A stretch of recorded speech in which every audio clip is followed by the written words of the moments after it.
Abra sua Bíblia, por favor, no livro de Gálatas. Carta de Paulo aos Gálatas, capítulo 4. Pastor Silas, é quase desnecessário, mas eu vou fazer. Fala da minha alegria e do quão honrado a gente sente em poder compartilhar a palavra de Deus num evento desse. É a 10ª edição, né? Eu amo a proclamação da palavra de Deus, mas como foi dito aqui antes, Pastor Silas falou sobre a importância de que você se mantenha em expectativa, e eu quero te encorajar um pouquinho mais em relação a isso. É importante que você acredite que você está num ambiente que não é um ambiente só de instrução natural, é um ambiente do sobrenatural. Por favor, diga amém. Tudo que Deus precisa é um segundo de bobeira da sua parte, quando você baixa a guarda, se faça vulnerável, e pode ser um momento de adoração, pode ser um momento de oração, e quando você se fizer vulnerável, Ele vai tocar. E eu acredito que você pode ser surpreendido nesses dias. Então mantenha a sua expectativa elevada. Eliseu recebe a visita de um rei de Israel chamado Jeoás, e ele diz para ele: atira no chão. A Bíblia diz que o homem atirou 3 vezes e parou. E quando parou, Eliseu ficou muito indignado com ele, dizendo: 5 ou 6 vezes você tinha que ter ferido. Ele olha para Jeoás e diz: agora você só vai ferir o inimigo 3 vezes. Eu quero te fazer a pergunta: quem determina a quantidade de vitórias que você tem depois que você sai de um ambiente profético? É você mesmo, com a atitude que você tem nesse ambiente. Então, se você der só 3 flechadas no chão, é só isso que você recebe. Se você ousar dar mais, você pode ampliar aquilo que está à sua disposição. Então creia, mantenha a sua expectativa alta. Vira para alguém ao seu lado, fala para ele: mantenha a sua expectativa alta. Fala para ele: Deus vai surpreender você. Amém? Vamos crer nisso? E se não for pedir muito, fala uma coisa a mais só para o vizinho, a menos que você não goste mesmo dele. Aí você pode falar: não quero falar com você. Mas, Deus, você dá corda, tem uns que fazem isso mesmo, uns gaiatos. Fala para ele assim: deixa Deus te usar, Vaz, e me dá um livro desse de presente depois. Vai que cola.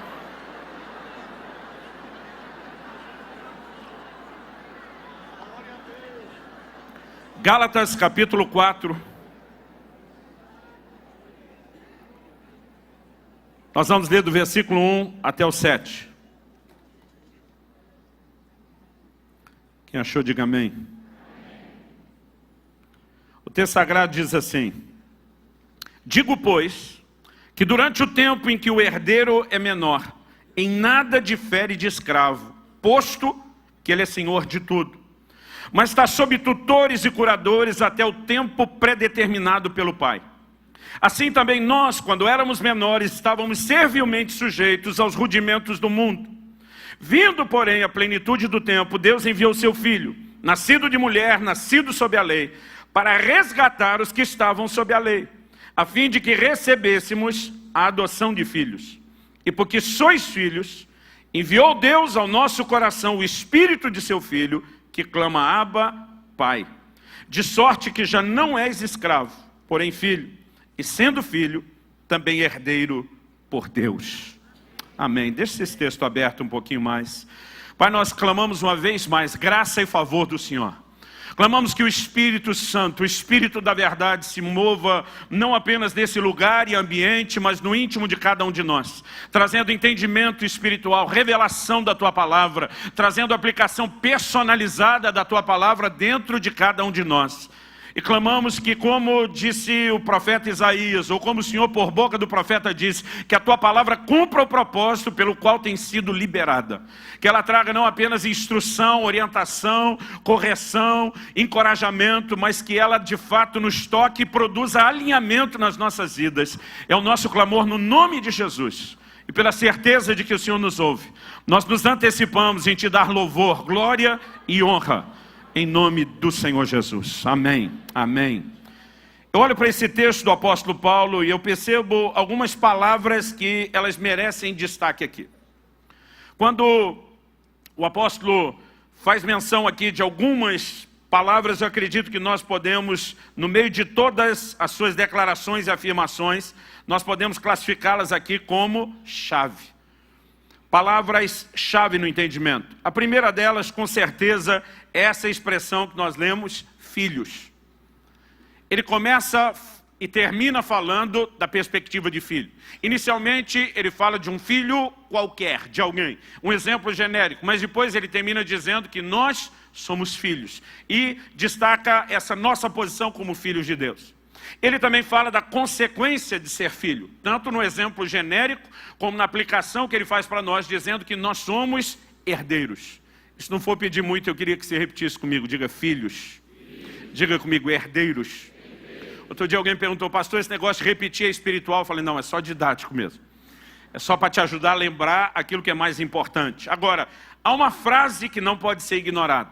É a frase, até o tempo determinado. E nós vamos mexer nesse assunto. Mas outra que merece atenção, é essa que está no início do versículo 3, que diz, assim também nós. Ele começa dando uma ilustração, apresentando o que a gente pode classificar aqui de uma parábola, de uma alegoria. E depois no verso 3 ele diz, assim também nós.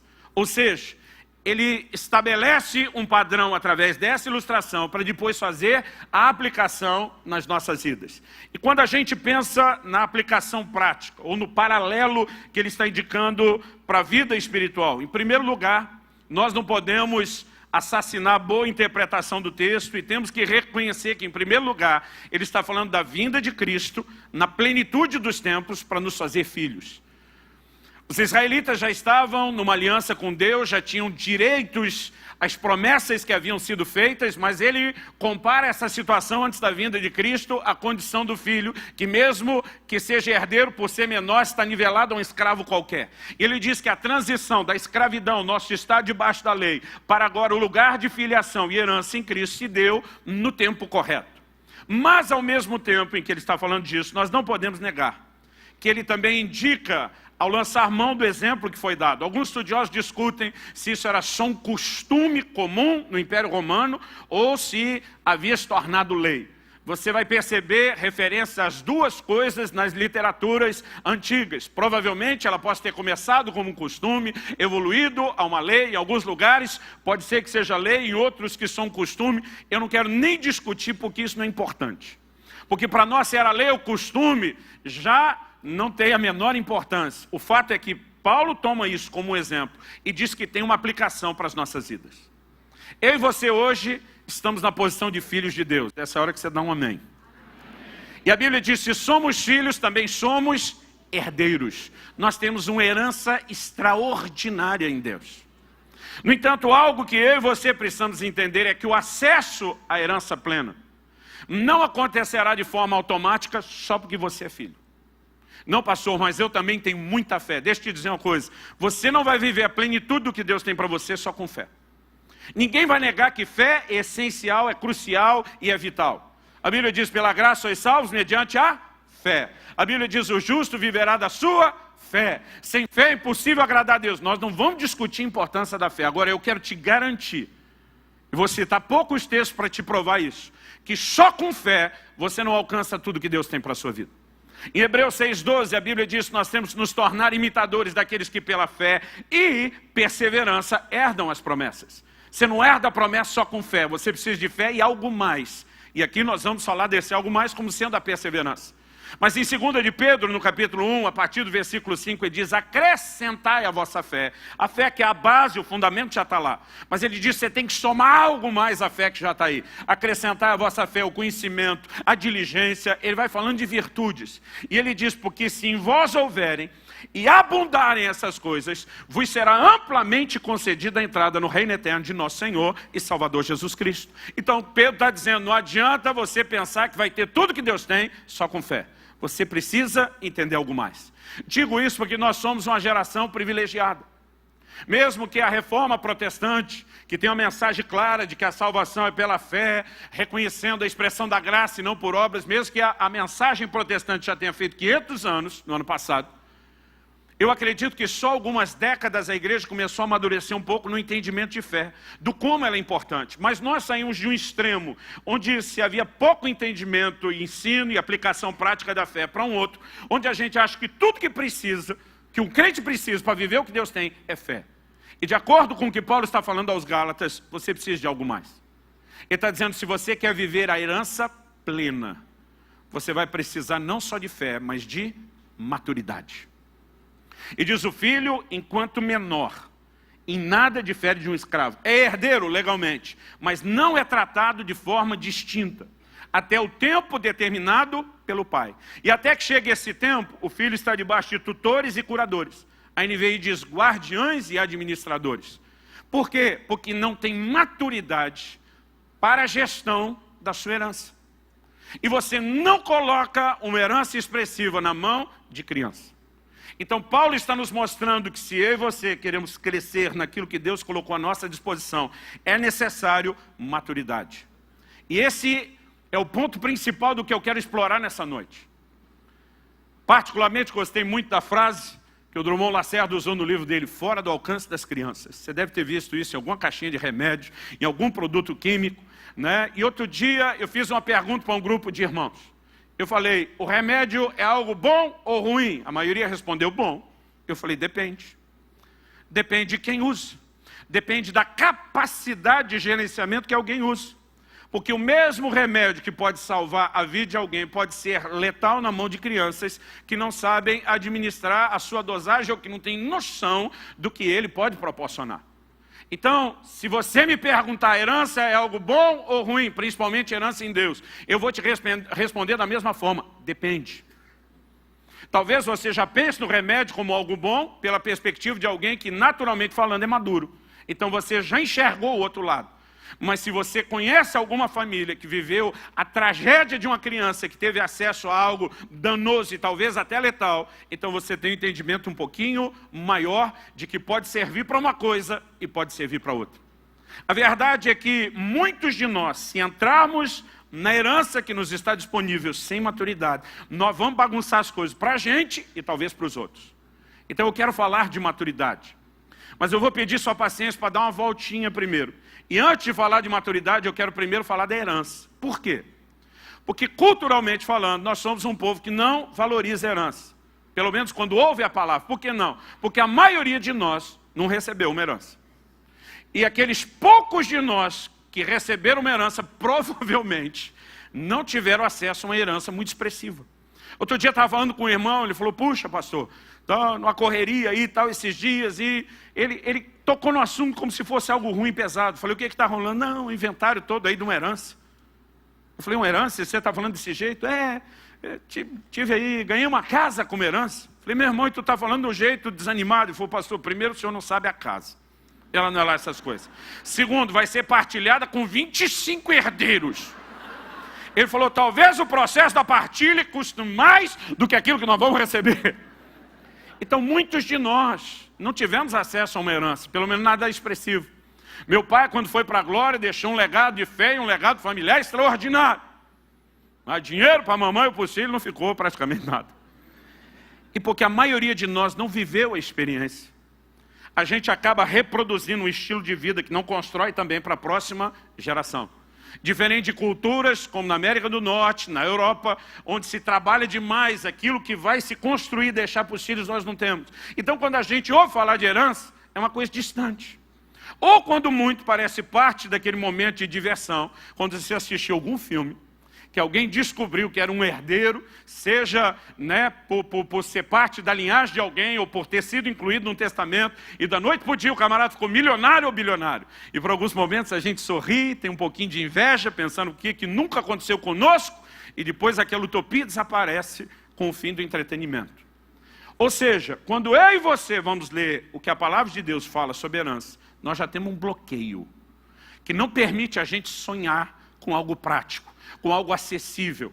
A palavra herança, pelo menos na perspectiva espiritual, não é algo que provoca muita reação nas pessoas. Então me permita gastar um pouquinho de tempo valorizando a herança. Porque se a gente não valorizar o lugar onde queremos chegar, o caminho de acesso a ele que eu quero apresentar também não vai ter valor. Mas se a gente conseguir valorizar a herança, provavelmente nós vamos valorizar um pouquinho mais o caminho de acesso a ela. Então a primeira verdade básica que eu e você sabemos é que nem todo mundo é filho de Deus, embora o ditado diga que sim, nós sabemos que não. A Bíblia diz que Jesus veio para o que era seu, seus não receberam, mas a todos quantos o receberam, deu-lhes o direito de serem feitos seus filhos. Ser filho de Deus é algo que acontece quando nós recebemos a Cristo. E a partir desse momento, nós entramos nesse lugar da declaração de Paulo aqui em Gálatas 4, 6 e 7. Aliás, vou dizer que eu gosto mais da declaração de Romanos 8. Ele está dizendo basicamente as mesmas coisas, mas lá ele usa uma frase a mais. Em Romanos 8, no versículo 17, Paulo ainda diz assim: e se somos filhos, também somos herdeiros. Ele diz, herdeiros de Deus e co-herdeiros com Cristo. A palavra co-herdeiro significa herdeiro juntamente com. Assim como cooperador é um operador juntamente com. O que esse texto me mostra? Que eu sou tão herdeiro de Deus quanto Jesus Cristo é. Que toda herança que Jesus tem à disposição dele, eu e você, estamos no mesmo patamar. Estamos no mesmo nível de direito à herança que o próprio Jesus tem. Eu acho que você ainda não entendeu do que nós estamos falando. Vamos chegar lá. Em 1 Coríntios, no capítulo 3, no versículo 22, o apóstolo Paulo diz assim: tudo é vosso. Um dia eu estava falando disso num grupo, o irmão falou, não, pastor, isso tudo é vosso é meio retórico, né? Não é bem tudo. Eu falei, vamos ver o versículo todo? Se você olhar 1 Coríntios 3, 22, ele diz assim: tudo é vosso, vós de Cristo e Cristo de Deus. Então vamos pegar o caminho agora inverso. Cristo é um pouco ou totalmente Deus? É uma pergunta, vamos lá. Cristo é um pouco ou totalmente Deus? Totalmente. Nós somos um pouco ou totalmente de Cristo? Se você avaliar seu nível de entrega, talvez não seja totalmente. Se você olhar o direito de compra pela redenção realizada, você é totalmente dele. Então Cristo é totalmente de Deus. Nós somos totalmente de Cristo. Mas quando ele diz tudo é vosso, é só retórica. É só uma forma de falar. Irmão, eu e você não conseguimos ainda entender o que é que está à nossa disposição. A herança que nós temos é algo extraordinário. Outro dia alguém falou, não pastor, mas isso é para quando chegar no céu. Eu falei, eu não nego que é um aspecto futuro da herança. Mas daí a você descartar o aspecto presente, também é ignorância. Porque em 1 de João 3,2 a Bíblia diz assim, amados, agora somos filhos de Deus. E diz, e ainda não é manifesto o que havemos de ser. Irmão, para pensar nisso. Hoje nós somos filhos e depois não foi revelado o próximo nível. Vai ter alguma atualização. Vai ter algum upgrade. Então hoje é filho, daqui a pouco ele diz, vocês não têm noção do que vem. Outro dia eu estava falando disso e o irmão ficou empolgado. Falou, nós vamos ser a quarta pessoa da Trindade. Eu falei, menos. Mas deixa eu te dizer, se ser filho é agora e a gente nem sabe o que vem depois, você vai deixar para usar o direito de filho só para depois. Está na hora de nós começarmos a entender o que está à nossa disposição agora. Hoje. E um dos textos que mexe comigo é quando eu fico lendo lá em Lucas 15, a parábola do filho pródigo. E vejo o que eu vi uma vez um pastor classificar de a teologia do cabrito. O que é a teologia do cabrito? Quando o filho mais velho chega em casa, vê aquela festa toda, ele pergunta para um dos servos, quem é que está pegando? O cara diz, está sabendo? Não, seu irmão voltou. E seu pai está dando a maior festa. Pensa no irmão aborrecido, indignado. Daqui a pouco o pai fica sabendo, vai para o lado de fora da festa, porque ele se recusou a entrar. O que está vendo, meu filho? O menino indignado. E diz, esse seu filho, nessa hora já não é mais nem irmão dele. Esse é o filho que desperdiça tudo que tinha, da forma como fez, o Senhor recebe de volta com festa.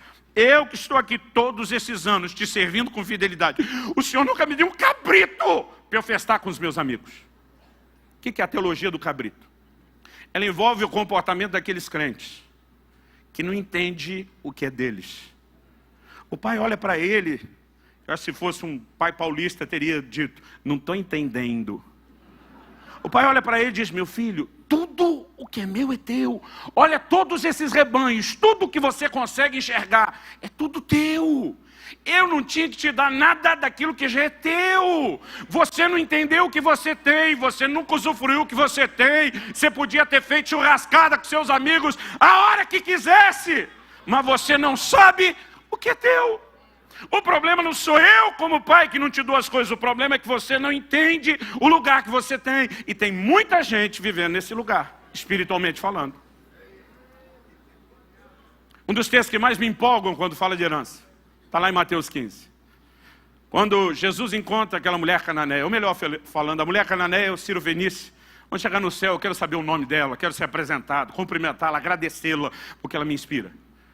Na verdade, Jesus vem passando e a mulher começa a pedir uma intervenção de Jesus. Ela diz: Senhor, tem misericórdia, minha filha está horrivelmente endemoniada. Se você olhar lá o Evangelho de Mateus, diz que Jesus não lhe respondeu palavra. Jesus passa batido. Nas palavras da minha filha adolescente, Jesus deixou a mulher no vácuo. Não falou nada.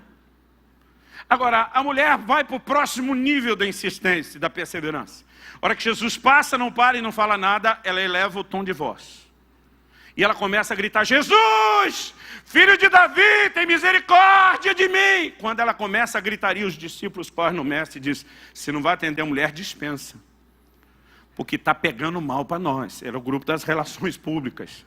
E disse: o senhor tem um motivo para não atender, dispensa. O que não dá é para essa mulher ficar gritando e todo mundo ver que o senhor não está atendendo ela. Eu lembro de uma vez que eu falei com um gerente de banco sobre um problema. Ele falou: pastor, posso te dar uma dica? Quando ninguém estiver resolvendo, começa a gritar. Eu falei: não pode ser assim. Ele falou: pior que é, quem grita recebe atendimento depressa, mobiliza um monte de gente. Eu não sei se a mulher já teve esse tipo de conselho ou de aula, mas ela começa a gritar, e enquanto os discípulos vão reunir com Jesus, ou atende ou dispensa, a mulher aproveita e oportunista, ela chega e se prostra diante de Jesus, o adora, insiste mais uma vez, e dessa vez Jesus pelo menos dá uma resposta. A maioria de nós não queria ter ouvido a resposta, mas pelo menos ele ainda deu uma resposta. A primeira coisa que o Senhor Jesus fala para ela, se você for rápido de endereço, me acompanha ali em Mateus 15. A primeira coisa que Jesus fala para ela, versículo 24. Jesus respondeu: não fui enviado senão as ovelhas perdidas da casa de Israel. Em primeiro lugar, ele está dizendo: você não é judia, você não é do povo hebreu, você não está debaixo da aliança firmada com Abraão, e nesse momento você não é prioridade. A gente precisa entender o que está sendo dito aqui. O verso 26 nos mostra que ele de novo diz: não é bom tomar o pão dos filhos e lançá-lo aos cachorrinhos. Outro dia alguém falou: pastor, eu entendi direito, Jesus chamou a mulher de cadela, é isso? Eu falei: não. O termo cão na Bíblia, ele é negativo, pejorativo. De fora ficarão os cães, não dei aos cães o que é santo. Mas aqui, quando ele usa o termo cachorrinho, ele está falando do animal de estimação. E não é de hoje que a humanidade tem essa inclinação. O exemplo que Natan dá a Davi fala de uma ovelhinha de estimação. Comia, dormia dentro de casa. É disso que ele está falando, de um animal de estimação. Ele entra na casa, é bem recebido, é querido, mas não é parte da família. Eu lembro que mais ou menos isso deve ter acontecido em 2006, então há pelo menos 12 anos atrás. Isso era febre em Curitiba, eu não sei como foi no Rio e em outras partes do Brasil. Mas a gente tinha o hábito de colocar uns adesivozinhos de família, desenho de família na parte de trás do carro. E a gente tinha lá o adesivo do papai, da mamãe e dos 2 filhos, um casal, né, representando meus 2 filhos, Israel e Alice. Eles têm 3 anos de diferença, Israel mais velho. E eles começaram uma campanha dizendo: pai, tem que colocar a figura de um cachorrinho. Eu falei: não, mas pai, e o nosso cachorro? Ele não é parte da família, eu dizia. Pai, ele é da família. Não, não é. Pai, ele mora dentro de casa, mas não é da família. Pai, ele não é da família. Um dia eu vi um deles chamando o cachorro e botando o sobrenome Subirá. Eu falei: pode parar, isso não é sobrenome de cachorro, não. Mas pensa numa discussão, porque eles não desanimavam. Um dia eu falei: vamos resolver o assunto hoje. Vamos deixar alguém ser juiz sobre a nossa discussão. E vamos deixar nada mais, nada menos do que Jesus responder. Vim desse texto. Falei: Jesus disse: não é bom tomar o pão dos filhos, lançá-los aos cachorrinhos. Ele diz: não estão no mesmo nível, não estão no mesmo patamar. Falei: me recuso a colocar o adesivo do cachorro do lado do meu filho. Eles olharam para mim e disseram: apelou, hein, pai? Mas pensa na discussão que acabou depois da gente citar a declaração de Jesus. O que Jesus está dizendo para essa mulher? Ao que eu e você precisamos entender é que no plano de Deus há uma ordem. Paulo escreve aos Romanos e diz que Deus não faz acepção de pessoas e que salvação é para todo que crê. Por favor, diga amém. Só que ele diz: primeiro do judeu, depois do gentil. Salvação é para todo mundo. Deus faz acepção? Não. Mas tem ordem? Tem. Primeiro do judeu, depois do gentil. Jesus deixou claro, e ele fala isso em Mateus 10, quando envia os seus discípulos, e diz, não pare em aldeia de samaritano, não se enrosque com gentios no meio do caminho, e diante das ovelhas perdidas da casa de Israel. Há um desdobramento no plano de Deus. João diz que ele veio para o que era seu, os seus não receberam. Então há um desdobramento para os gentios, o resto do mundo, que inclui eu e você. Nesse momento, Jesus está no ministério focado aos judeus. O tempo dos gentios ainda não entrou. E Jesus está dizendo para essa mulher, eu não posso te colocar no mesmo nível que os outros. Agora, o que é que ela responde? Olha o verso 27. Ela, contudo, replicou, sim, senhor. Porém, os cachorrinhos comem das migalhas que caem da mesa dos seus donos. Então lhe diz Jesus, ó mulher, grande é a tua fé. Faça-se contigo como queres. A Bíblia diz, e desde aquele momento sua filha ficou sã. Vamos tentar entender o que Jesus falou, que a mulher respondeu. E diz, eu não posso nivelar você com os judeus. Eles, nesse momento, por causa de uma promessa e uma aliança feita com Abraão, têm a posição de filhos na casa. Você, como gentia, pode andar, transitar, ser querida, aceita por eles, como um cachorrinho de estimação é numa casa. Mas você não está no mesmo nível deles. A mulher olha e diz, mas cá entre nós, os filhos não estão aproveitando tudo que o Senhor está dando, estão? Ela diz, tem comida caindo da mesa. Ela diz, eu não quero usurpar o lugar dos filhos. Mas já que eles não estão aproveitando, me deixa pegar a sobra, rebaba. Segura, espera. A pergunta que eu quero fazer para você, se com sobra que cai da mesa dos filhos, já tem cura e libertação para a casa de alguém, o que não está à sua disposição, quando você entender o direito dos filhos e se sentar à mesa para usufruir o que é seu. A igreja ignora a sua herança. A igreja ignora aquilo que tem em Deus. Poucos são aqueles que estão se deixando despertar. Há uma herança extraordinária. Pastor, como eu entro nela? Agora eu quero te dizer, não é só com fé. Se você quer viver a plenitude, a determinados níveis do começo, que você alcança com fé. Mas se você quer viver a plenitude, então você vai entender por que o herdeiro não poderia, enquanto menor, ser tratado de uma forma diferente dos escravos. Quando você coloca herança na mão de criança, você vai comprometê-la. Um dia desse, um irmão falou para mim, pastor, eu estava lendo uma reportagem. Eu falei, me chamou a atenção. Porque ele me diz, isso inclui os países de primeiro mundo, e não só os de terceiro mundo. Ele diz, 90 e tantos % das pessoas que ganham na loteria vão perder todo o dinheiro que ganharam e voltar à bancarrota. Em menos de 2 anos, a maioria não passa de 1 ano e meio. Ele olhou para mim e falou, essa é a maior prova que o dinheiro é amaldiçoado. Eu falei, irmão, eu não quero discutir a parte espiritual. Nem vou falar a favor e nem contra. Então não estou fazendo apologia a nada aqui. Eu falei, uma outra matéria que eu li, fala da nova geração daqueles filhos que herdam impérios milionários e conseguem, em poucos anos, botar no chão tudo que a geração anterior levantou. Isso não é necessariamente porque o dinheiro é amaldiçoado. Eu falei, o que o senhor acha que acontece? Eu falei, nos 2 casos, ainda que possa haver também elementos espirituais, nós temos que levar em conta. A maior parte das pessoas que teve acesso a muito recurso, não estava pronta para a gestão disso tudo. Não tinha estrutura emocional, não tinha maturidade para lidar com isso. Agora, se Paulo está fazendo uma aplicação disso para o aspecto espiritual, significa que isso tem a ver com o jeito de ser e com a estrutura do homem. O filho pródigo que ganhou herança, o que é que fez com ela? Dissipou. Isso, infelizmente, a gente não vê toda hora, porque não é todo mundo que tem acesso à herança. Se a gente tivesse herança em larga escala, a gente veria desperdício de herança em larga escala. Porque as pessoas não entendem a necessidade de estarem prontas e preparadas para entrar num nível de gestão maior do que aquilo que viveram até então. E eu quero te dizer que no reino espiritual não é diferente. Por que você acha que em 1 Timóteo 3, 6 e 7, Paulo diz, não ordene um neófito, um novo convertido. Irmão, Paulo, recém-convertido, estava fazendo estrago no reino das trevas e abençoando muita gente. E eu não estou dizendo que um novo convertido não pode ser bênção para os outros. Mas há uma diferença enorme entre ser um soldado na linha de frente e já querer ser capitão de tropa. Paulo diz, se você colocar um neófito novo na fé, ele vai se ensoberbecer, ele vai cair na condenação do diabo, ele vai se perder, porque não tem estrutura para ocupar esse lugar e nem aquilo que lhe será confiado. Então, a mesma verdade se aplica ao reino espiritual. Aliás, eu quero te dizer, querido, eu acredito que a igreja hoje sofre mais com líderes imaturos do que com a falta de liderança. Quando você olha Paulo e Barnabé saindo na primeira viagem missionária, eles vão plantando igreja em vários lugares. A Bíblia nos mostra que quando eles chegavam e plantavam uma igreja, depois de dar um gás ali alguns meses, eles diziam, segura a onda, nós vamos para outra cidade, e deixavam eles sem líder. Atos 14 nos mostra que depois eles vêm fazendo o caminho de volta nas cidades, levantando os primeiros presbíteros, porque até então não tinha líder. Desde o início eles já estavam passando a mensagem, é melhor ficar sem liderança do que botar um líder imaturo, porque líderes maturos fazem mais estrago do que falta de liderança.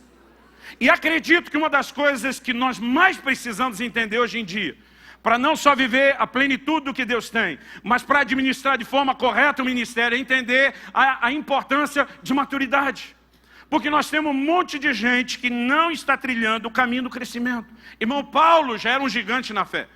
E segundo aos Coríntios 12:7, ele fala de uma forma muito clara, por causa da grandeza das minhas revelações, me foi dado um espinho na carne, para que eu não me exaltasse. Irmão, se Paulo, depois de tudo que andou, ainda podia se perder no orgulho, a pergunta não retórica, mas prática é, e nós? Você acha mesmo que tu já está tão melhor do que o Paulo? Você está num nível que o orgulho nunca te toca? Não, pastor, eu me orgulho da minha humildade. Eu comecei meu ministério muito cedo. Eu nasci e cresci num lar cristão. Entreguei minha vida a Cristo com perto de 3 anos de idade. Fui batizado nas águas com 7 anos, numa denominação que não batizava ninguém com menos de 12. Recebi o meu chamado para o ministério aos 8 anos de idade. Aos 15, essa é a parte que eu lamento ter demorado, eu fui cheio do Espírito Santo. E aí eu perdi o juízo e nunca mais recuperei, graças a Deus. Irmão, eu comecei muito cedo, aos 15 anos eu evangelizava, pregava na rua, em presídio, em tudo até canto e buraco. Aos 18 anos eu comecei a viajar e pregar a palavra, já em tempo integral. Eu gastava horas trancado no meu quarto em oração todos os dias. O resultado é que mesmo que aquilo que a gente pregava no início não fosse lá aquele tipo de coisa que eu gostaria que ninguém ouvisse hoje, graças a Deus naquela época não se gravava tudo como hoje. E tem coisas que eu assim agradeço a Deus não estarem registradas. Apesar de não ter todo esse conteúdo e bagagem, as pessoas chamavam, sabia de uma coisa, Deus vai se manifestar. E por conta dos sinais, por conta das curas, dos milagres, as portas começaram a se abrir depressa. Aos 19 anos de idade, eu já falava em ginásios cheios. Estava vendo muita coisa extraordinária da parte de Deus. Mas eu me lembro que aos 20 anos de idade, eu tive um acidente de carro, que me gerou uma crise enorme, eu não vou falar disso aqui, mas se você tiver interesse em entender, eu acredito que uma das melhores coisas que eu tenho para compartilhar, principalmente com líderes, está no meu livro, O Agir Invisível de Deus.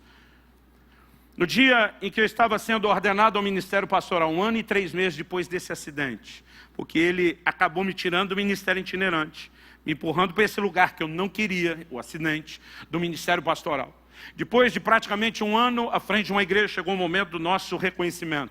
No dia em que os pastores estão orando, impondo as mãos, profetizando, um dos pastores que me mentoreava na época, hoje ele é parte da nossa equipe lá em Curitiba, o Francisco. Na hora que ele impôs as mãos para orar comigo, ele teve uma visão aberta de um anjo de Deus.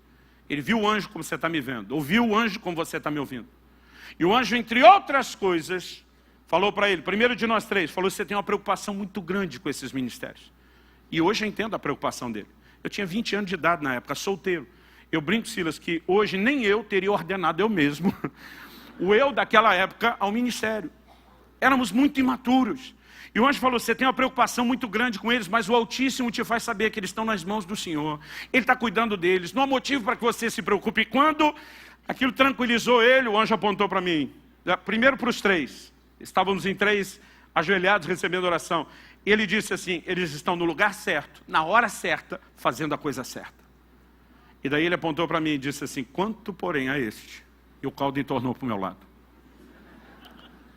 Ele disse assim, ele é rebelde. Ele não aceita o tratamento de Deus na vida dele. Eu nunca tinha ouvido essa frase na minha vida. Depois eu descobri que já havia gente falando. O Otmani diz que aqueles que não se deixam ser trabalhados por Deus nem deveriam trabalhar para Ele. Mas ele diz, ele não aceita o tratamento de Deus na vida dele.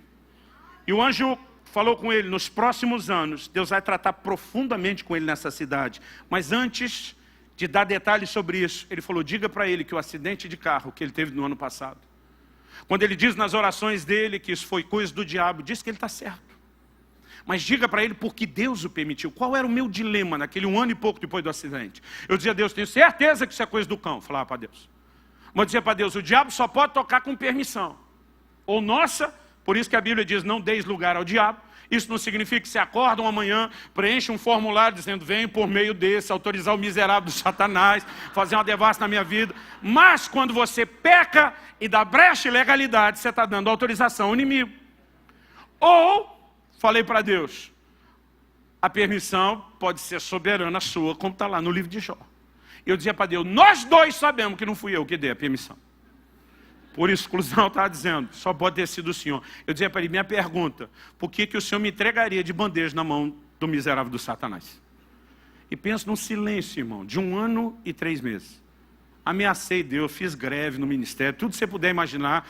Eu não vou entrar em detalhes da crise, mas 1 ano e 3 meses depois, o anjo diz, diga para ele que ele está certo quando diz que foi uma tentativa do inimigo.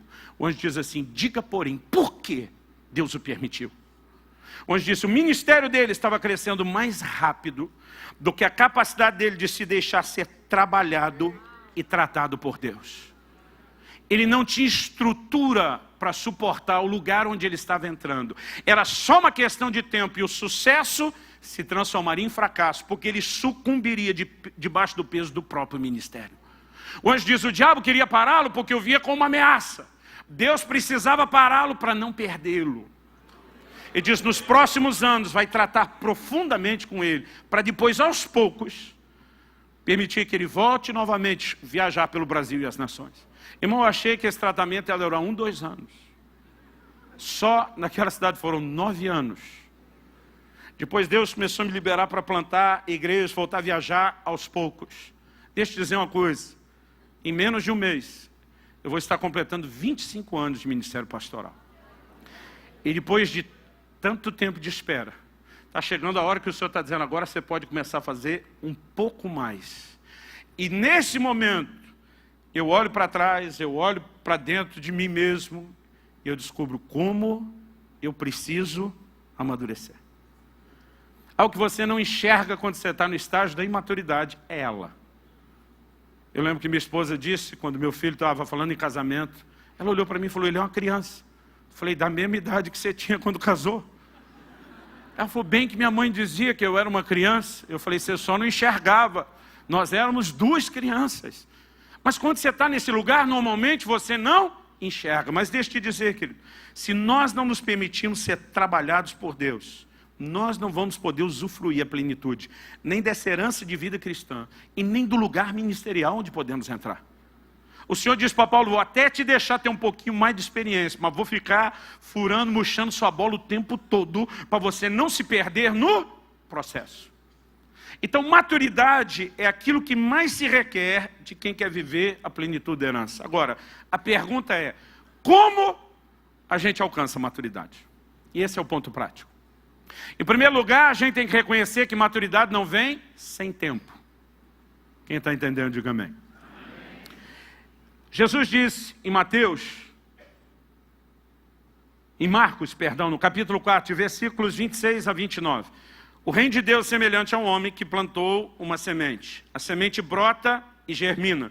Ele diz, primeiro vem a erva, depois a espiga, depois o grão cheio na espiga, mas só quando estiver maduro aqui, vai se colher. O que é que Jesus está dizendo? Você não planta a semente num dia para colher no outro. Porque para ela se desenvolver e depois amadurecer, é necessário tempo, há etapas específicas de um processo. Então, em primeiro lugar, não há maturidade sem tempo. É por isso que enquanto o filho é menor, ele não pode ser introduzido na herança, não teve tempo para amadurecer. E maturidade não vem de forma instantânea. Por que que o novo convertido, irmão, pensa num novo convertido que já arrebentava a boca do balão, como dizia a gíria de 1900 antigamente, foi Paulo. O próprio Jesus aparece para ele, fica trancado 3 dias e 3 noites sem comer nem beber, cheio do Espírito Santo no final, já recebe palavra profética, um cara que está testemunhando Jesus. Ele era alguém que podia dizer, há exceções, mas deixa eu te dizer, ele não fez isso. Jesus, aos 12 anos de idade, dava um banho de Bíblia e muito mestre da lei, mas não começou a ensinar antes dos 30. São duas coisas completamente distintas. Você poder ser útil e você poder liderar. E nós precisamos entender que algumas delas não vão ser alcançadas sem tempo. Mas pastor, só o tempo resolve tudo? Também não. Quem dera só o tempo resolvesse tudo. Mas só o tempo não resolve tudo. Porque Hebreus 5,12 diz, quando vocês já deveriam ser mestres, em razão do tempo decorrido, então ele está dizendo, tem tempo de fé aí. E era para vocês estar vivendo em um outro lugar, já ensinando os outros. Mas quando deveriam ser mestres, vocês têm necessidade de que se vos ensine de novo os princípios elementares do reino de Deus. Em outras palavras, vocês continuam criança, vocês não amadureceram. Então, se não há maturidade sem tempo, por outro lado, só o tempo também não garante. Precisa haver uma combinação de tempo com processos. E tem gente que perde tempo sem se submeter a processos. E aqui eu quero fazer, junto com o meu ensino, uma espécie de desabafo. Porque a estrutura familiar vem mudando na nossa atualidade muito rápido. E a gente não consegue perceber nem algumas mudanças, nem as suas consequências. Então me deixa falar um pouco dessa questão familiar. Quando você olha para a Bíblia, você percebe uma mentalidade diferente da que vemos hoje em dia. Por exemplo, encontrei um dia desses alguém muito querido, meu e da minha família. Olhei para aquele irmão, que tem um filho só, e perguntei, está pensando em ter outro? O menino já está um pouco crescido. Ele olhou para mim, mas pensa num cara que respondeu no bate-pronto, Silas. Assim, não precisava pensar e disse, de jeito nenhum. E eu até me assustei com de jeito nenhum a empolgação dele, né? a determinação dele em responder. E eu falei, por que não? E de novo ele não precisou nem pensar e disse, porque é muito caro. O que aquele pai está dizendo? Que o filho não merece investimento? Pelo contrário. Ele está dizendo, eu quero dar tanto do melhor para os filhos, que eu já fiz a conta com o primeiro, eu não consigo dar o que eu gostaria de dar para 2. Então vou parar no primeiro. Nós não estamos falando de um pai desnaturado que não quer fazer algo pelo filho, mas quer dar um nível tão diferenciado que diz, não consigo bancar mais de um. Do que eu estou tentando falar aqui? De uma mentalidade. Agora vamos para a mentalidade bíblica. O Salmo 127, falando dos filhos, diz, bem-aventurado o homem que enche deles a sua aljava, que tem um monte de filhos. Qual era a perspectiva naquela época que levava alguém a dizer, bênção ter um monte de filho? O que é que eles levavam em conta? O que é que eles pensavam? O texto diz assim, não será envergonhado quando tratar com seus inimigos a porta. Na hora de resolver a treta, para falar num português mais claro, quanto mais cabra-macho estivesse em pé atrás daquele pai de família, mais garantida a situação estava. Qual era a perspectiva da bênção de ter mais filhos? Sempre era pensando o que os filhos fariam pela família e não o que a família faria pelos filhos. Um pai não pensava, eu não posso ter mais filho porque é caro, e dizia, quanto mais filho dentro de casa, mais mão de obra para trabalhar, a terra tem, mais pão a gente coloca na mesa. Então a bênção de se ter mais filhos era sempre em função de uma maneira de pensar que nós perdemos. Nós já não pensamos o que é que os filhos podem fazer pela família. A gente virou escravo de uma nova geração e a gente é que faz tudo por eles, tudo por eles, tudo por eles, e eles nada pela família. Não, pastor, o senhor foi numa cultura muito longe. Ok, vamos voltar uma geração. Meus 2 irmãos, eu sou do meio de 3 filhos. Meus 2 irmãos, o mais velho e o mais novo, começaram a trabalhar aos 12 anos de idade, como pacoteiros e supermercados. Pacotava compra, carregava caixa. Eu tentei dar uma de esperto. Dizia para papai, não com essas palavras, não com esse nível de definição, que eu tinha uma alma empreendedora. Que eu queria ser meu próprio patrão, que eu queria ter meus próprios negócios. Enquanto meus irmãos ralavam o dia inteiro para ganhar meio salário mínimo, eu me divertia. Até os 14. Eu sou de uma geração que ainda soltou pipa. Que fala pipa? E não apenas soltou pipa. Eu fazia umas piponas assim, bem diferenciadas. Vendia com os camaradas do bairro vizinho que tinham uma condição financeira que a turma do nosso. E quando eu vendia, eles levantavam, eu não só vendia, eu fidelizava o cliente. Porque quando eles levantavam, eu descia com a minha, cortava com o cerol e aparava, dava uma arrumada e vendia de novo. Tudo dentro da lei. Eu não sei aqui no Rio, no lugar onde você mora, mas isso no interior de São Paulo, onde me criei, se a pipa tivesse para cima do poste, era guerra, para baixo do poste não podia. Então só cortava acima do poste, tudo dentro da lei. E vendia de novo, às vezes vendia a mesma pipa 5 vezes para o mesmo cliente. Eu ainda peguei a época de jogar bolinha de gude. Que falava bolinha de gude? Fubeca, como que é? Eu rapelava os amigos na bolinha de gude, ganhava tudo. Aí dizia para ele, vai comprar na loja não que é mais caro, te faço metade do preço. Vendia para ele, rapelava de novo, vendia de novo. Irmão, eu ganhava dinheiro me divertindo. E eu achava uma bobagem meus irmãos estar o dia inteiro ralando. Mas um dia entro em casa, aos 14 anos de idade. Tem um amigo do meu pai na sala, eu cumprimento, todo mundo, meu pai diz, ei, volta, cumprimento direito, seu chefe. Falei, seu quê? Meu quê? Seu chefe. Falei, não estou entendendo. Ele falou, acabei de arrumar um emprego, é isso que ele veio acertar, você começa amanhã. Uma quarta-feira, Silas, para eu começar na quinta, não deu nem o fim de semana. Eu olhei, primeira pergunta, vou ganhar quanto? Para ver se valia a pena. Ele falou, não interessa. Como que não interessa? Eu falei, pai, o senhor sabe que eu ganho mais do que meus irmãos me divertindo. Ele falou, esse é o ponto. Trabalho não tem a ver só com o que você ganha.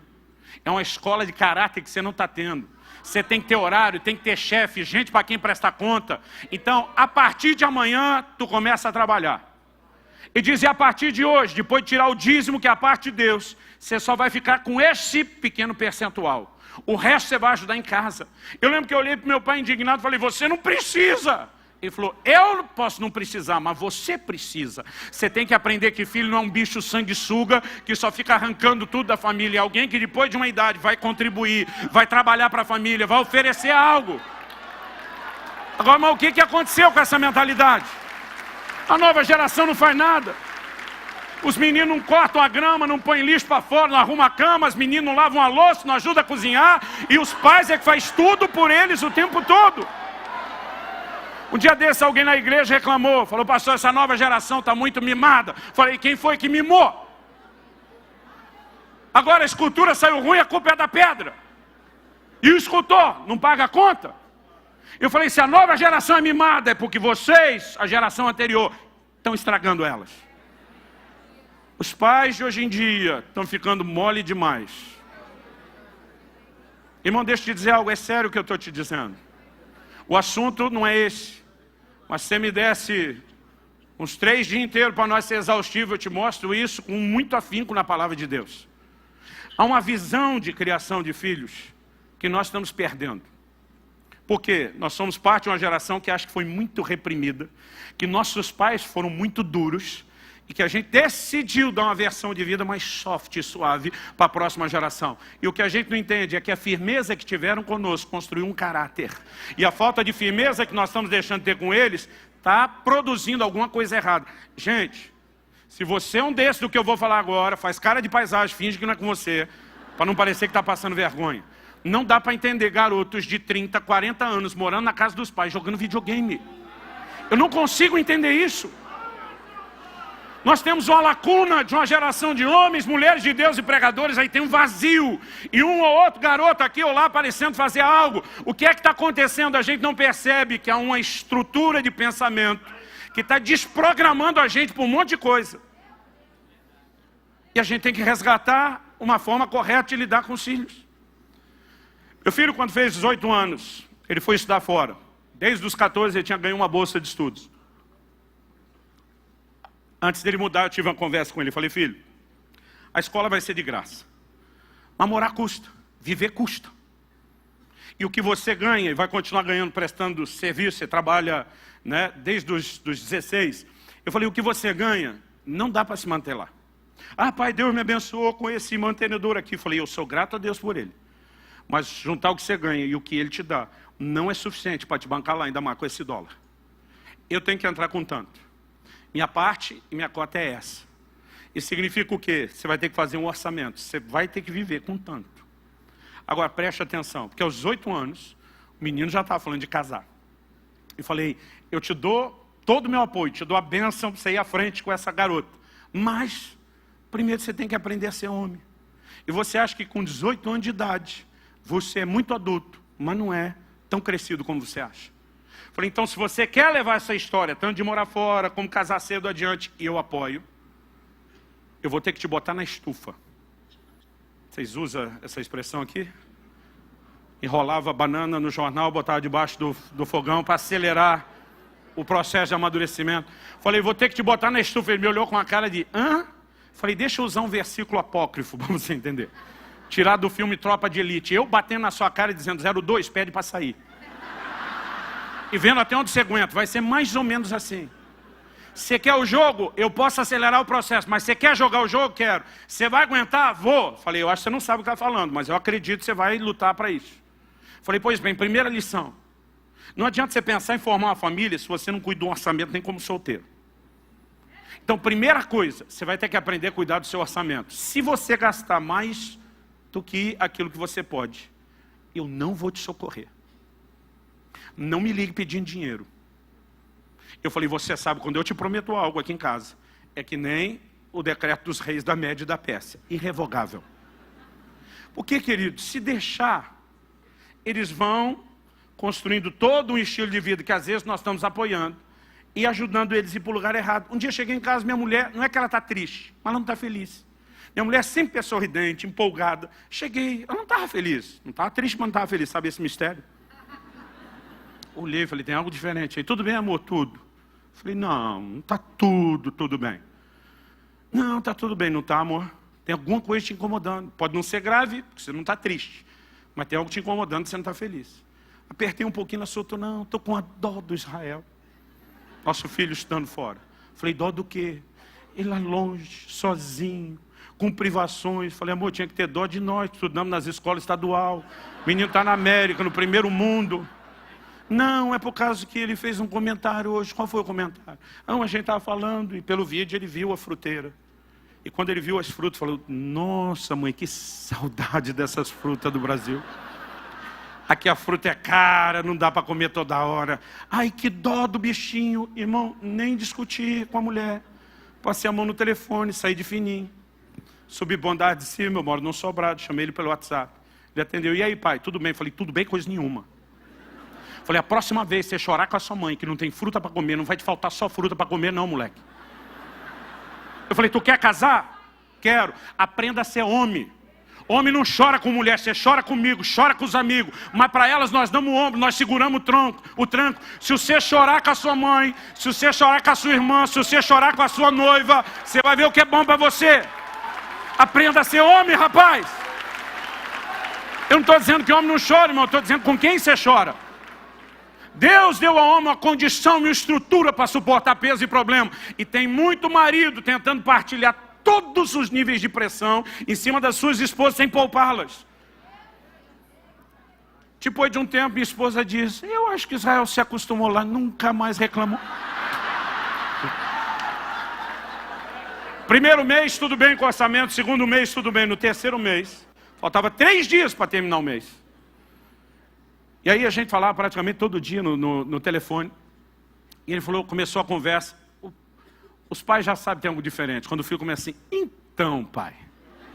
Então o que, meu filho? Ele falou, eu sei que ainda falta 3 dias para terminar o mês. Mas será que o senhor não pode me mandar o dinheiro antes? Eu falei, não. Ele falou, o senhor não tem dinheiro? Eu falei, tenho, está parado na conta, mas não posso mandar. Por que não? Porque nós temos um trato. Eu não mando dinheiro antes de acabar o mês. Ele falou, pai, o senhor não está entendendo. É que meu dinheiro acabou. Eu falei, o problema é seu. Nós combinamos que eu não mandaria antes. Pai, só são 3 dias. Falei, te devolvo a mesma fração. Só 3 dias, espera os 3 dias. Não, pai, o senhor não está entendendo a gravidade.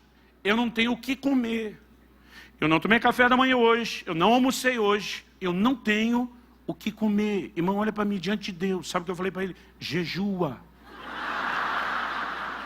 Eu falei, você não foi para buscar Deus? Falei, você já fez pelo menos uns 2 jejuns de 3 dias na água e não morreu. Não é agora que tu vai morrer. Ele estava lá na casa de oração no Câncer, irmão. Tinha que pagar 4 horas de oração todo dia. Falei, vai lá, é fim de semana mesmo, deita no chão, fica 3 dias deitado sem levantar orando.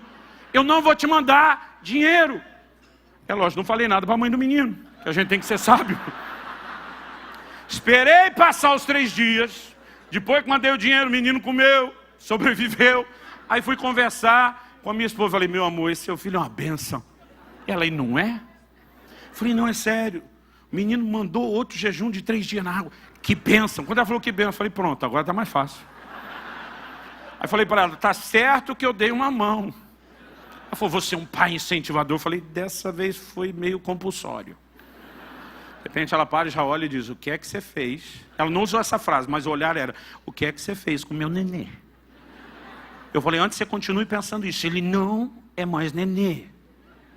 Ele cresceu, está na hora de virar homem. Eu falei, eu me recusei a mandar dinheiro, deixei ele 3 dias sem comer. Ela me olhou com um olhar muito diferente. Eu falei, amor, você sabe o pai que eu fui até hoje. E o homem de Deus que eu sou. Confia em mim. Eu sei o que eu estou fazendo. Eu sei a crise que eu fiquei enquanto falava para ele. Mas algo dentro de mim, eu sei que era o Espírito Santo, dizia, não se deixe dobrar. Seja firme com ele. E eu falei para ele aquilo que meu pai falava para mim, que eu odiava quando meu pai falava. Um dia você vai entender. E um dia você vai me agradecer. Pensa no sabor de vingança de falar isso para a próxima geração. Por que eu estou te dizendo isso, querido? Porque praticamente 2 anos depois, ele me liga, no primeiro semestre desse ano, e diz, pai, eu achei que talvez demoraria muito tempo para fazer isso, mas eu quero te agradecer. Ele falou, foi difícil engolir aquilo. Eu ficava pensando que pai se recusa a dar comida para um filho. Meu primeiro pensamento não era que filho não ouve o pai e não cuida do orçamento. Ele diz, meu primeiro sentimento era que pai se recusa a dar comida para um filho. Eu falei, você ficou com raiva? Ele falou, não pai, eu parei no nível da indignação. Não transicionei para raiva. Eu falei, como é que você lidou com isso? Porque nós nunca mais conversamos sobre o assunto. Ele falou, eu levei em conta o pai que você sempre foi. E quando eu olhava o pai que você sempre foi, o que eu estava tentando sentir a seu respeito não combinava com o resto. O pai presente, o suporte, o apoio, seu investimento, sua disposição de lutar por mim. Então eu tive que dar o voto de confiança. Ele sabe algo que eu não sei. Ele entende algo que eu não entendo. É melhor eu esperar e confiar nele. Minha segunda lição para ele, eu falei, filho, agora tu aprendeu do orçamento. Eu falei, se eu te socorro no primeiro mês, você ia correr pedindo recurso todo mês. Esse negócio não para. Eu falei, agora que você entendeu que é sério. Eu falei, deixa eu te explicar algo. Se acontecer de novo, não me ligue. Se for para essa eu já sabia, ok, mas a segunda é, se posicione para buscar em Deus provisão. Porque eu não posso te ensinar só a ser um homem responsável. Eu tenho que te ensinar a ser um homem de fé. Quantos milagres de provisão você viu dentro de casa enquanto crescia? Ele falou, muitos, pai. Eu falei, pois é, está na hora de você conhecer o seu Deus e não só o Deus do seu pai. Está na hora de você entender o que Ele pode fazer por você. Programe seu orçamento, mas pode ser que algo vá fugir ao controle. E quando fugir, eu também não vou te socorrer. Porque agora eu quero forçar a barra, que nem a águia faz com o filhote, forçando ele a voar. Dependa de Deus, meu filho. Entre num lugar diferenciado. Falei, deixa eu te dizer, muito tempo antes de casar, meu pai não tinha condição, não é que não tinha vontade de fazer nada por mim. Falei, seu pai viveu toda a vida sem precisar nada dele, mas ele, consciente ou não, me empurrou para um lugar para depender do Pai Celeste. E filho, tem sido emocionante viver nesse lugar. Eu quero que você viva nesse lugar. Eu falei, então na próxima vez, em vez de pensar em me ligar, também não aceite só a ideia de jejuar toda vez no compulsório. Vá a Deus. 2 meses se passaram depois do jejum compulsório. E faltava 2 dias para terminar o mês, acabou o dinheiro. Primeira coisa que ele pensou, bom, quem jejua 3, aguenta 2. Mas enquanto ele estava lá na casa de oração orando, de repente ele ficava lembrando, eu falando, peça a Deus, peça a Deus. Ele falou, Deus, eu acho que isso não é só lembrança. Eu acho que o seu Espírito está me lembrando. E quer saber, eu não quero jejuar na marra dessa vez. Eu tenho feito vários jejuns por amor, por desejo da sua presença, para te buscar, mas dessa vez não quero jejuar não. Eu quero é teu milagre, é tua provisão. E ele entrou num lugar de começar a orar e clamar a Deus. Enquanto ele estava orando e clamando, irmão, de repente a fé parece que começou a brotar e romper dentro dele. E de repente o Espírito Santo falou, sai agora e vá para a cafeteria. Ele saiu, foi para a cafeteria, para encurtar a história e a gente terminar. Ele pegou a fila, enquanto ele estava na fila. Quando chegou, o rapaz estava à frente dele, ele era o próximo da vez. Pediu tudo que tinha que pedir, de repente parou, ele nunca viu ou conheceu o rapaz. Ele falou para o caixa apontando para ele, o que esse menino aqui atrás pegar é por minha conta. Diz que meu filho disse, não, que é isso? Falei, meu filho, tu na fila, sem dinheiro, esperando algo acontecer e diz, não, que é isso? Foi pai, é algo que nem a gente imagina que vai reagir. Aí o cara falou, não, eu vou pagar o seu café. Insistiu tanto, saiu constrangido, falou, então tá, pediu só um café, só um copo de café. Falou, não, você não veio aqui só beber o café. Você com certeza quer comer? Não, só o café tá bom. Esse cara falou, ó, eu não vou insistir com você. Perguntou para o funcionário. Ele deve vir aqui todo dia, vem. O que ele gosta de comer junto? Não esse tipo de muffin aqui, então dê um desse aí. pagou os dois, pegou o troco, enfiou no bolso dele e falou: isso é o que Deus falou com você agora há pouco na casa de oração. Irmão, esse menino surtou, a fé dele surtou. Em um ano que ele ficou lá, ele teve 3 experiências dessa, de pegar a fila sem saber como pagaria. E é lógico que a fé dele começou a crescer. Irmão, eu olho para trás, vejo coisas que Deus me permitiu passar, que esticaram a minha fé, que fortaleceram o meu caráter, me colocaram num lugar de dependência de Deus. E deixa eu te dizer, se você me perguntar se você queria voltar lá atrás e ter uma vida soft, tranquila, não. Sabe por que a maioria dos crentes não entende Tiago 1:2, meus irmãos, tem por motivo de alegria o passardes por várias provações, porque a nova geração está sendo tão mimada dentro de casa. E não é mais submetida a determinados processos que os pais submetiam os filhos antigamente. E eles acham que Deus vai tratá-los com o mesmo mimo que os pais. E quando Deus lhe permite passar por processos que ele não está acostumado, ele entra em crise, ele muitas vezes questiona Deus, a fidelidade de Deus, ele decepciona, porque na verdade o que ele não entende é o padrão de Deus, nem para a criação dos filhos, nem a forma como Deus quer que os seus filhos amadureçam. Então nós precisamos entender e resgatar essa questão dos processos. Por favor, diga amém. Amém. Porque se não conseguirmos resgatar isso nem dentro de casa, da família, nós não vamos entender o paralelo. E por que eu contei a história do meu filho? Enquanto ele falava com ele no telefone. Porque ele voltou da lua de mel. Quando ia casar, faltava $500 no orçamento dele. Ele estava morando na América. Eu falei: filho, como é que você vai fazer com os $500? Eu não vou bancar você. A Bíblia diz: deixará o seu filho, deixará o homem, seu pai e sua mãe, se unirá à sua mulher. Eu falei: você quer se unir, tem minha aprovação, mas nós vamos cortar o cordão umbilical. Eu não vou te bancar.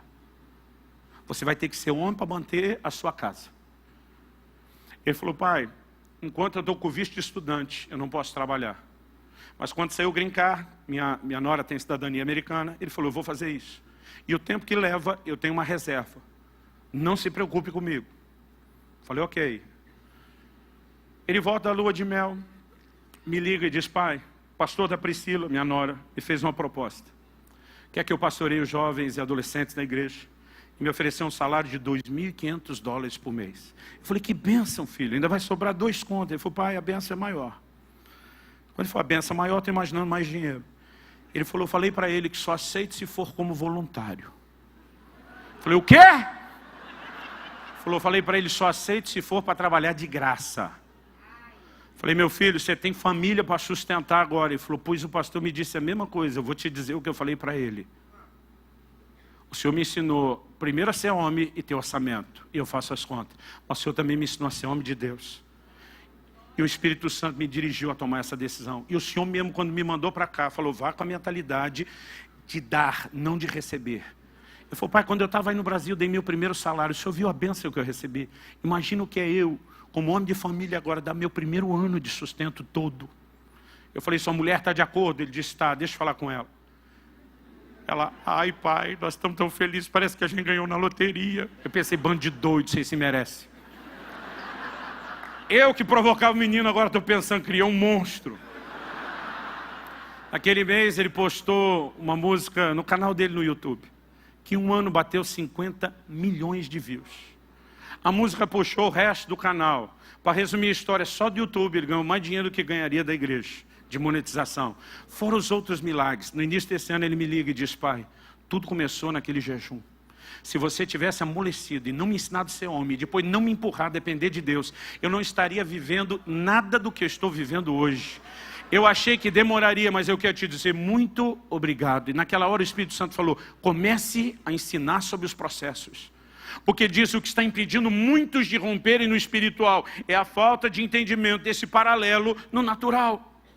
E aí quando eu perguntei para ele, eu quero que você fique em pé para parecer que está acabando. Quando já dá um alívio na turma, o pessoal diz: o pregador não está tão fora de controle. Quando eu perguntei para ele: como é que você lidou com a crise? E ele me disse: foi pensando no pai que você sempre foi. O Espírito Santo também falou comigo. E diz: eu quero que você chame as pessoas que estão vivendo os meus processos a olharem para mim da mesma forma que seu filho falou. O apóstolo Paulo disse: eu sei em quem eu tenho crido. Preste atenção, ele não falou no que eu estou crendo, porque você não crê numa coisa, você crê numa pessoa. Alguém que está acima de qualquer suspeita. A fé se apoia no caráter de Deus. Quando Paulo diz, eu sei em quem eu estou crendo. Porque deixa eu te dizer, irmão, não é o que você passa. É se você tem ou não tem estrutura. Jó e a sua esposa passaram pelas mesmas coisas. E nós não vamos fingir que foi pouca coisa. Mas a mulher de Jó olha para ele e diz, amaldiçoe seu Deus e morre. Sabe o que ela está dizendo? Se ele não me der tudo que eu quero, do jeito que eu quero, na hora que eu quero, ele não me serve. E tem muito filho sendo criado desse jeito. Jó olha para ela e fala o que muito marido já quis falar para sua esposa. Você fala como uma louca. E diz, ainda que ele me mate, eu louvarei. Sabe o que Jó está dizendo? Pode parecer que ele esteja me matando. Pode parecer que ele queira acabar comigo. Mas a verdade é que eu não estou entendendo a verdadeira natureza do caráter de um Deus que diz, eu é que sei os pensamentos que eu tenho acerca de vós. São planos de bem e não de mal, para vos dar um futuro e uma esperança. E diz, então mesmo que pareça isso, eu vou louvá-lo. Porque na real, eu sei que o meu Redentor vive. Ele há de se levantar sobre a terra. Irmão, quando nós começamos a entender a natureza de Deus, nós não podemos nos permitir sentir abandonados no meio de circunstâncias difíceis. Ele diz, nunca te deixarei, jamais te desampararei. Sabe o que eu acho interessante? Às vezes eu e você estamos lendo a Bíblia, a gente vê lá, e o Senhor era com José. A gente só não lembra que o Senhor era com José enquanto ele era escravo. O Senhor era com José enquanto ele estava na prisão. Porque o Senhor não é com você, querido, só quando as coisas estão boas. Em alguns processos que forjam o nosso caráter, que vão esticar nossa fé, Ele ainda está conosco. E nós precisamos entender aonde isso pode nos levar, se nós tivermos a atitude correta. Porque diante da mesma circunstância, você tem a mulher do Jó agindo de uma forma e ele de outra. A questão é sua atitude. 12 espias voltaram de olhar a terra de Canaã. 10 deles infamaram a terra e foram mortos pelo Senhor. 2 deles foram os únicos de uma geração inteira que entraram na terra. Pergunta, tanto os 2 como os 10 não tinham o mesmo Deus? Sim ou não? Sim. Não tinham as mesmas promessas? Não tinham o mesmo problema? O que eles tinham diferente? Atitude. Deus diz que a terra é nossa? É, então não importa a circunstância. Deus é sério no que Ele fala. Deus não está de brincadeira. Deus está conosco, nós vamos consumi-los como pão. Uma atitude de fé e confiança. O caráter de Deus não está em jogo. Quando aqueles outros voltam falando mal, eles estão dizendo, Deus está de brincadeira, Deus está de palhaçada, prometeu uma coisa impossível. Que não... O que eles estavam colocando em xeque era o caráter de Deus. Agora, eu e você precisamos nos permitir crescer enquanto entramos nesse lugar de confiança plena. Eu sei que nessa noite, eu estou falando a pessoas que espiritualmente, não importa se você é um ministro de muitos anos, mas todos nós, a Bíblia diz que a vereda do justo é como a luz da aurora, vai brilhando mais e mais, até ser dia perfeito. Como acredito, nenhum de nós chegou no dia perfeito ainda há uma progressividade. Então não importa o quanto você já cresceu, tem espaço para melhorar. Mas muitas vezes nós passamos aquilo que no natural os médicos chamam de as dores do crescimento. Os pré-adolescentes passam isso. Dói osso, dói junta, dói musculatura, porque eles estão esticando depressa. Um dia um falou, parece que estão me esticando. Eu falei, então... E muitas vezes, no meio desse processo, eu e você sentimos as dores. Irmão, eu não vou ignorar as crises que a gente pode passar. Nesse meu livro do Agir Invisível de Deus, o que eu mais falo é dessas crises. Mas eu quero te dizer, quando você aprende não apenas a confiar que Deus não te abandonou, mas que Ele vai gerenciar aquilo que você está vivendo. Porque a Bíblia diz, todas as coisas cooperam juntamente para o bem daqueles que amam a Deus, são chamados segundo o seu propósito. O que meu filho falou no telefone aquele dia foi, pai, se você tivesse me poupado do desconforto do processo, você teria me poupado do amadurecimento do processo. E eu quero te agradecer, porque você foi homem o suficiente. Ele falou, não sei como foi que você segurou a mãe depois da notícia. Pensa na ursa roubada dos filhotes. E eu quero dar uma palavra às mães agora. Vocês têm uma capacidade de despejar amor e carinho nos filhos. E Deus colocou vocês na família para ser esse estandarte, esse baluarte. Mas deixa eu te dizer uma coisa, minha irmã. E eu reconheço, não fosse o amor da mãe, meus filhos tinham crescido tudo lesado. Mas embora seja importantíssimo, não é tudo que os filhos precisam. Filhos precisam de limite, filhos precisam de firmeza. Isso é uma responsabilidade muito mais dos pais do que das mães. Então você, pai, desculpa a minha franqueza, para de ser mole. Não estou falando para ser a versão ignorante ou estúpida, mas seja firme em relação a princípios. E você, mãe, pelo amor de Deus, não fique brigando com seu marido como se fosse um enviado das trevas para destruir a vida do seu filho. Porque poupá-los dos processos é que vai trazer mais dano do que você imagina. Uma das coisas que não aparece no mapeamento de casamento desmorona hoje é o nível de imaturidade com os quais as pessoas casam. E nós precisamos mudar isso no natural, dentro de casa, mas acima de tudo no espiritual.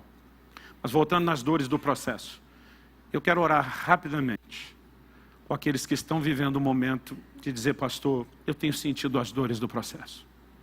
Eu não vou chamar você à frente por razões óbvias, nós não temos espaço para isso. Eu não estou falando a meia dúzia de gente enfrentando as dores do processo. Mas eu gostaria que não para mim. Quero até pedir que as pessoas possam permanecer de olhos fechados nessa hora.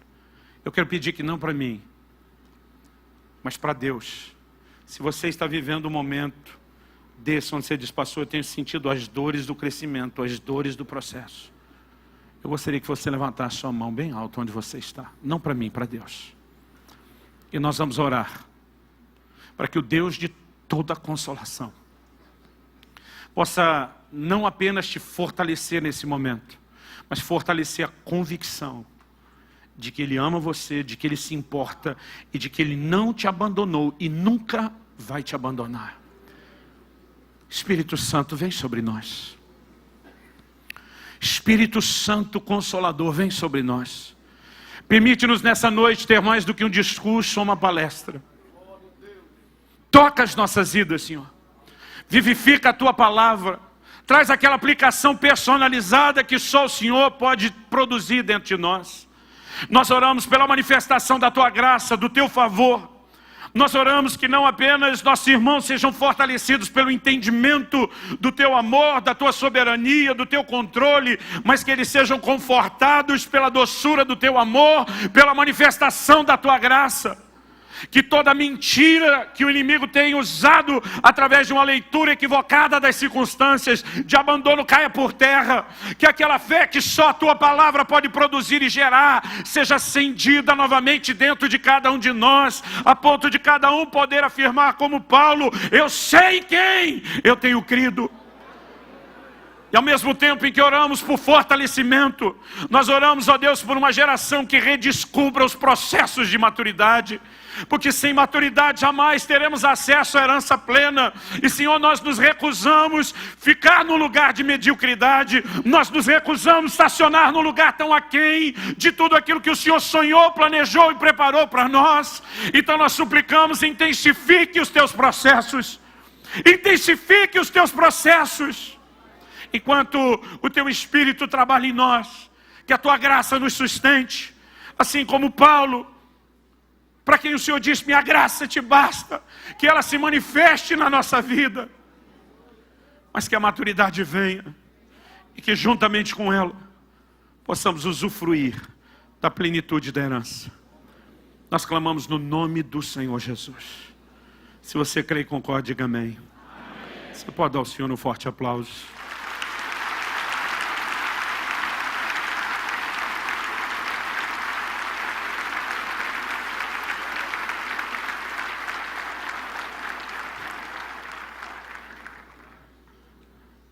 O que eu resumi aqui é muito pouco perto do que nós estamos compartilhando nesse livro, Maturidade. Querido, eu não ganho nada com os meus livros. Minha única motivação, eu digo isso para você diante de Deus, é tentar te ajudar a crescer.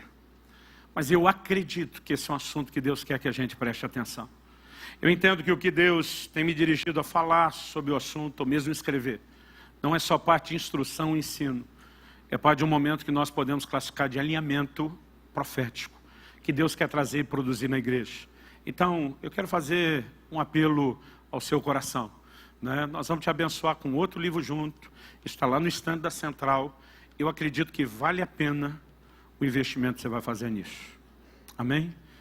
Fala para uns 2 ou 3 se achar que tem liberdade. Deixa Deus te usar, vaso.